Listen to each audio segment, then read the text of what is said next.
This is 3 Count Commentaries. I am MagMongoSlade. Today we're going to talk about Worlds Collide from September the 12th, 2025 from Las Vegas. This is supposed to be for Mexican Independence Day or some such Mexican holiday that WWE decided to run an event in Las Vegas, not in Mexico, in Las Vegas.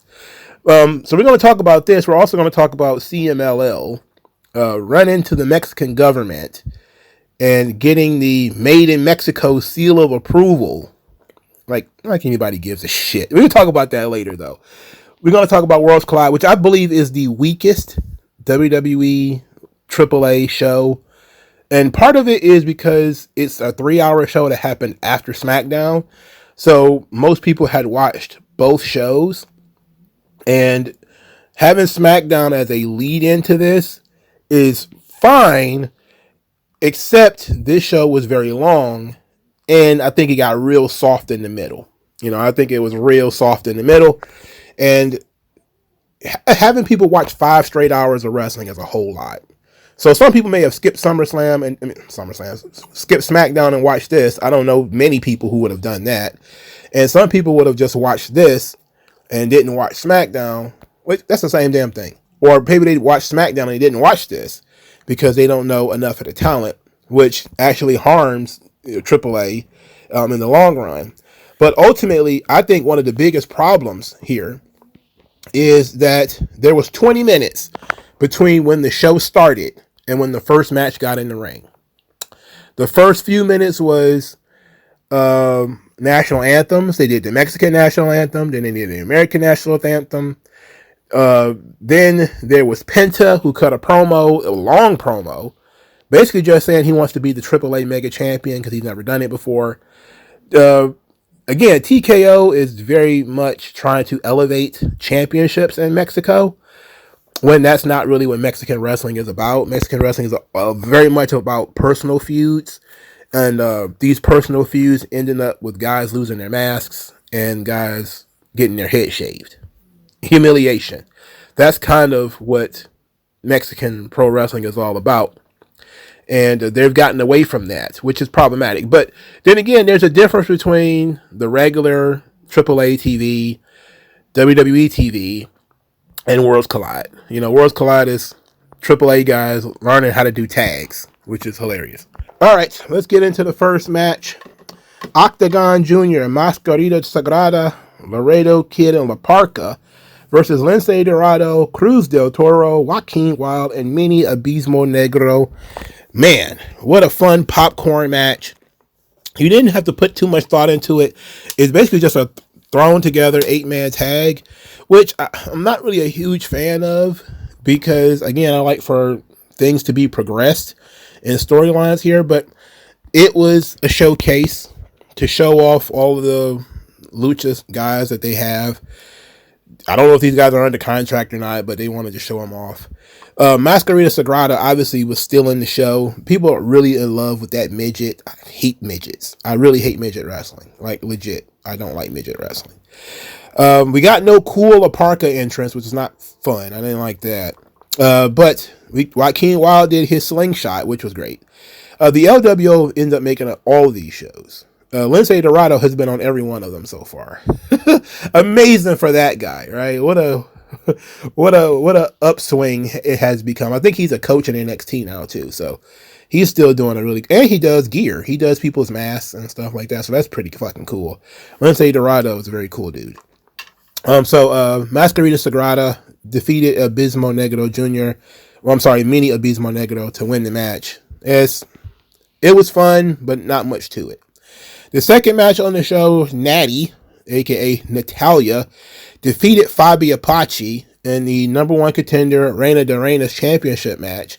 The Natty version of Natalia. Obviously, let's do a little bit of an aside. Natty wrestled one of the Page sisters, Kenzie Page, Kylie Page, whichever one of them is the NWA Women's Champion. She wrestled her at the Crockett Cup and lost. So people have been watching NWA, wanting to see that match. As it turns out, however, NWA did not air the match. The match never aired. They had, what was that, 4 weeks of Crockett Cup TV, and Natty versus the Page Girl did not appear at all. So something tells me that, yes, they could do it, and Natty was able to do the date, but they did not get the rights to air the match. So apparently it was for the people in the building. We all know that Natalya lost. I mean, we already know that. But people wanted to see the match, because this was the first time she had done the Natty gimmick, if I remember correctly. And she's done it several times since, but this was like the first time she did it.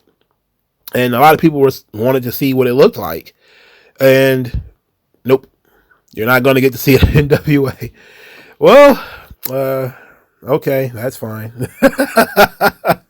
But now a bunch of people are griping at NWA for not showing the match. But it's probably a WWE TKO thing where, you know, they didn't want to show Natty losing, or they just didn't want their talent being showcased on Roku. I don't know. It doesn't matter. Fabio Apache versus Natty, though, was solid. It was a technical match. They never left the ring. Again, Fabio Apache was getting put over as being, you know, a superstar in terms of women's wrestling in Mexico, which is true for all that I know about women's wrestling in Mexico.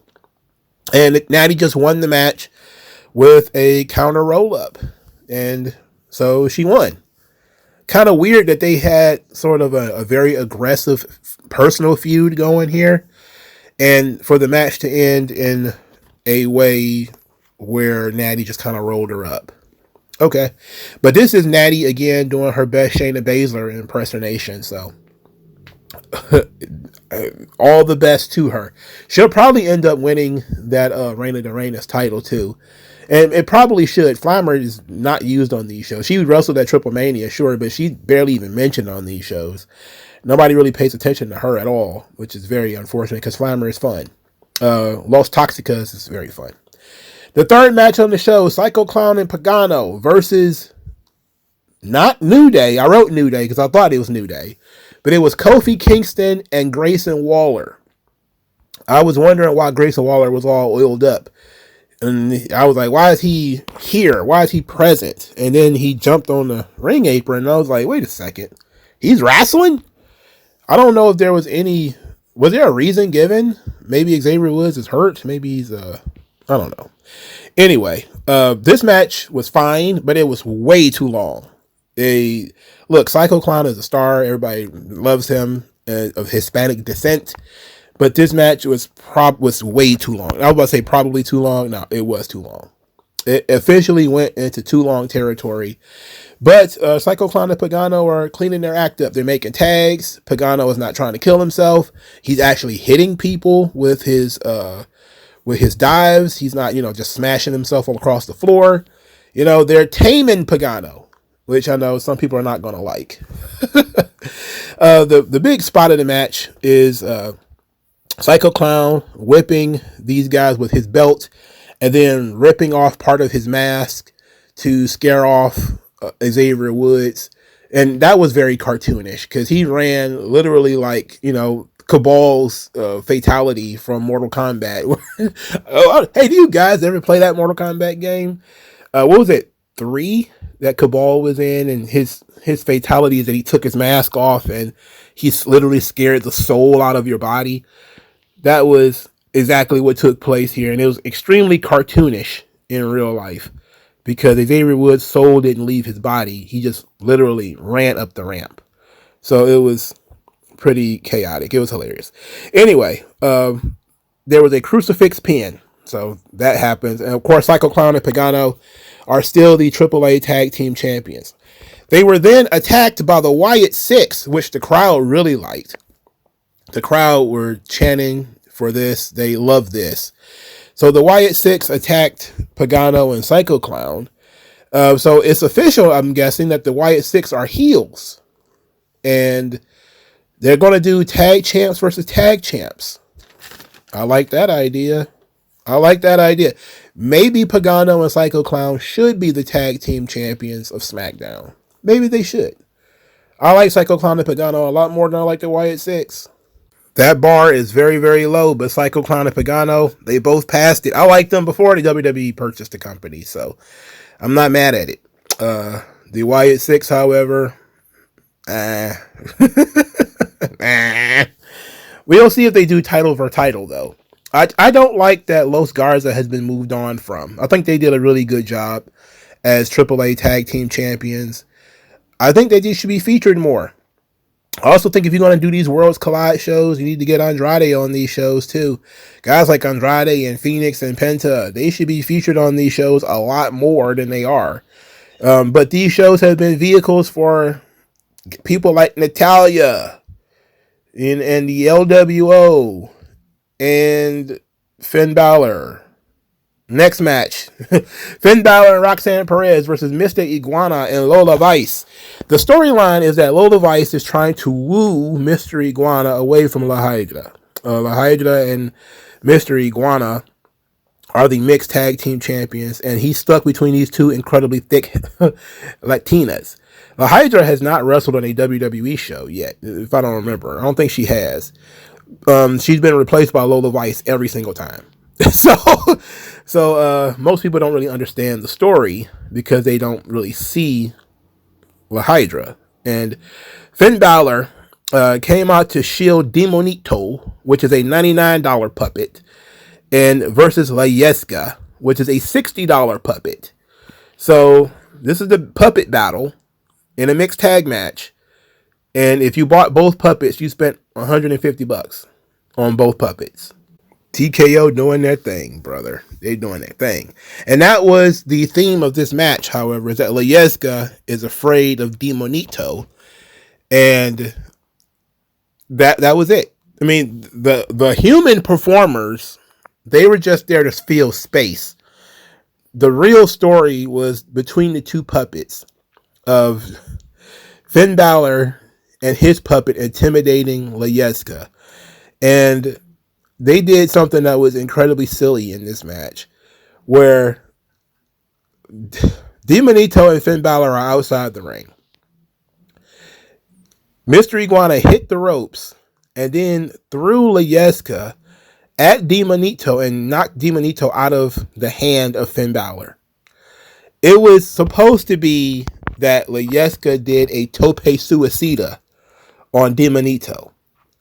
It was so absurd that I could not help but laugh. It was that absurd. And I was not really happy with this match, okay? But because it was too long. I felt like they really drew this thing out too long. But La Yesca doing a tope suicida was insane. And the fact that he threw the puppet perfectly and knocked it out of Finn Balor's hand is hilarious. It's hilarious. It was funny as shit. JC Jane was watching this match because she's going to be fighting Lola Vice later, but Lola Vice later this month. But Lola Vice defeats Roxanne Perez to win the match. Match was too long. It was too goofy. This is what I mean when the show was soft in the middle, because that tag team match before this was too long as well, and this match was also too long.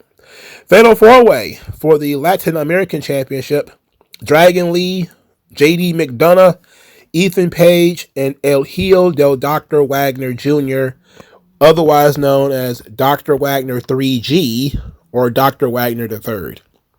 I don't know what name they're going to go with yet. There's been some whole complaints about them changing his name, but he changed his own name when he went to Japan, which is something that the Watch All Wrestling people fed to me, is that when he went to Japan, he didn't use the name El Hijo del Dr. Wagner Jr. He used Dr. Wagner 3G or Dr. Wagner third generation, which is what he should use here in WWE because it's easier to say. And it's what WWE at one point in time called him, is Dr. Wagner III. But I don't know. It doesn't matter anyway. This match was good. I don't understand why JD McDonough keep getting booked on AAA shows. Why is he on this show? Ethan Page being the North American champion, it makes sense that he would want to be the Latin American champion. And of course, Dragon Lee would get booked for these shows. He was a big star for AAA. I didn't really like that it was a Fatal 4-Way match, but other than that, I think the match was fairly solid. My favorite part of the match is when the lights came on. That was my favorite part of the match. Because finally I could see everything clearly. That was great. It was great to be able to see everything clearly, see the people enjoying the show. That was great. It's amazing. Anyway, El Hijo Dr. Wagner Jr. defeated JD McDonough to win the match. It was fine. You know what? It wasn't bad. It probably would have been better if it was not behind these two downer matches that went on for too long. So that was fine. All right. The main event of this evening. Dominik Mysterio defeats El Hijo del Vikingo to win the AAA Mega Championship. We got 2-strap Dom. This is amazing. Only problem I had with this match, it was a really good match. Dominik Mysterio did an awesome job here. So did El Hijo del Vikingo. The crowd, even in America, is starting to boo El Hijo del Vikingo because they're Mexicans. They don't like this guy. Plus, they love Dominik. That was really what this was all about. I don't think it had anything to do with Alberto. That's Mexico. They care about Alberto. In the United States, however, they loved Dominik Mysterio. My problem with this match, too many run-ins. WWE really overdoes it with the run-ins. They really overdo it with the run-ins. They had the story earlier in the night was that Finn Balor wanted Dominik Mysterio to prove he's the best luchador of all time by winning this title on his own. And that was the belief, is that Dominik's going to go out there and wrestle by himself. And for a long time he did. And of course, because they're heels, they lied. Finn Balor and JD McDonough came out there. They gave Dom a mask and a metal bar to put in the mask so that he could cheat. Then Dominik's dad, Ray, ran down there with a steel chair along with Dragon Lee, and they chased off the Judgment Day. And Dominik ended up getting super kicked, and he dropped the metal to his mask. So he was walking around with a mask on with no metal in it, and it was very weird. At this point, Dominik is in trouble. He gets nailed with a 630, and as he's being pinned, El Grande Americano yanks the referee from the ring. As El Hijo del Vikingo is trying to unmask El Grande Americano, he tosses the metal over his head or puts it on the ring apron. I forgot how he did it, but he passed the metal to Dom. Dom put the metal in his mask, did a flying headbutt to El Hijo del Vikingo, climbs the ropes, frog splash, and Dominik Mysterio wins the match. The crowd was extremely happy about Dominik winning. I was too. They needed this. AAA they've been sort of, it's an interesting bit because they wanted a AAA guy to start it, and Vikingo was their guy, but then the Mexican fans kind of rejected him, and they decided to listen to that audience and take the belt off of him and put it on Dominik Mysterio. But now there's people who barely watch the show like, they're just putting WWE guys at the top. Look at what they're doing. They forgot that Dominik got like a huge response in Mexico and is a big star in Mexico. I mean, it's not like they put the belt on fucking KO Dixon. You know, like, this is Dominik Mysterio here. They're doing a story with Dominik and Ray, actually, because Dominik demands that Rey Mysterio put the championship across his waist, which is what Ray kind of promised to do. And that was the post-match, is Dominik celebrating, yelling at Ray to put the belt on him. So they're integrating Rey Mysterio and Dominik into the AAA brand and going to have their storyline continuing in the AAA brand, which I think is the right decision until they start making their own stars or settling the roster or whatever they decide to do with AAA. Using Ray and Dominik as a draw for the show is going to be a good idea. Now, how often is Dominik going to be able to go to Mexico to work is going to be the question. Or is it going to be another one of those things where he's sending in videos all the time because he works on Raw? So it's great for Dominik Mysterio's career. I believe the AAA Mega Championship is an official world title. So Dominik Mysterio, who people made fun of 3 or 4 years ago, and was, you were constantly told he was worse than Hook, he was worse than Daniel Garcia, he was worse than Wheeler Yuta, he's worse than all these people. He's a world champion before they are. and a legitimate world champion too. Not just they gave him the belt because they could. They gave him the belt because that's what the people wanted, and it's legit. And he's going to lead the brand going forward. That's the right move. Leading up to this match, there was a lot of Ray saying that he wanted to leave Dom alone and let bygones be bygones, but he'd never been the AAA Mega Champion, and that if Dominik won, he might challenge him for it. So there's a lot of stuff that they're doing that I think is pretty fun. So Dominik versus Vikingo was the match of the night in terms of this show. Was very fun. Right person won. Just too many run-ins for my liking. Overall, though, I think the show was okay. I think it was harmed by SmackDown coming on before, because I watched way too much wrestling and I was not interested in at least two of the matches back to back. I didn't really care. So there was a whole lot of doom scrolling and barely watching at that point. But I watched enough of the show to enjoy it, I think. All right, so CMLL, the same night that WWE is hosting a big show, Worlds Collide in Las Vegas, CMLL was doing a show in Mexico where they received a seal or a certification from the Mexican government called the Hecho en Mexico, the Made in Mexico certification, which is a campaign to, quote, support the economic development of Mexico through the responsible consumption of products made in the country. So it's the same thing as a made in America or made in the USA stamp. It doesn't mean anything, to be quite honest. But I saw people online trying to act like it was a big deal. Here's the reality of the subject. Yes, people do want authentic products, People get upset, however, when Americans do this. When Americans want to made in America stuff, like with, and some people are kind of like this, you see this with the Saudis trying to buy WrestleMania or buying WrestleMania because they did buy it. People was upset. They were like, well, give it to England, give it to Spain, give it to France. It's like, how about the United States? Why can't we have our own thing and you guys make your own thing? They're like, no. WWE is a global brand. Okay. So now AAA is going to be a part of that global brand and you don't like it? That's a problem for you. Interesting. But here's the real issue behind all of this stuff for me.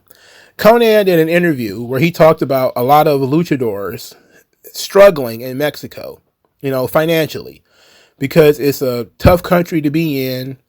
And a lot of the wrestlers themselves comes from the lower caste of society. They come from poverty. And WWE instantly improved their standard of living. These guys get better transportation. They get better hotels. They get paid better.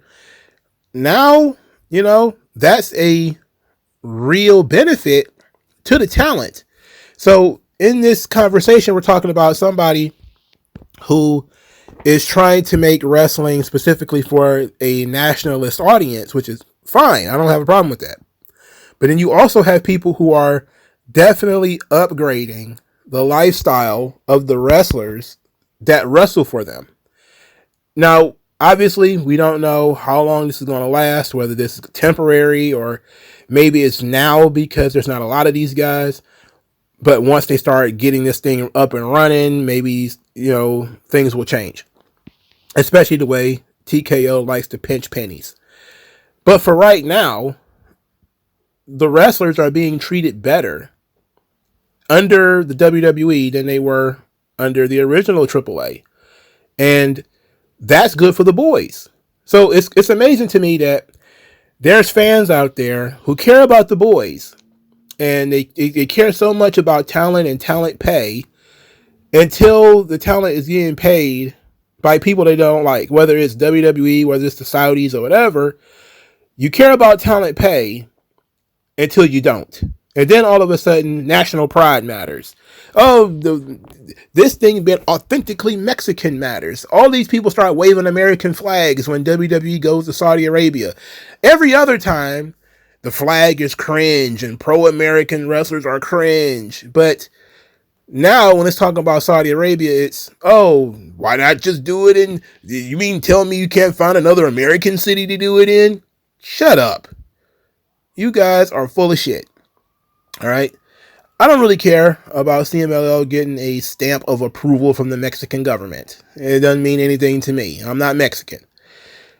It doesn't mean anything to AAA either, because they wanted to be a global brand. That was why they sold to WWE. But it's just more tribalism from the satellites, these people who float around these companies, and CMLL is better than AAA, man, because Brodito's on this show. Like, who cares? I mean, if you liked CMLL and now you get to see some AEW guys, great. It's, that's fine. If you like AAA and you get to see some WWE guys on the show, great. That should make everybody happy. The fact that people don't really talk that much about Lucha Libre and didn't 5 or 6 years ago. Nobody outside of the hardest of the hardcores cared about Lucha Libre at all. To now, they're arguing on a Friday night about which show is better and which one's more authentic Lucha Libre. Just goes to show that AAA, CMLL, WWE, and AEW did a good job of elevating Lucha Libre and the culture behind it. And that's a good thing, ultimately. Like, share, subscribe. I'll talk to you guys later. Peace out.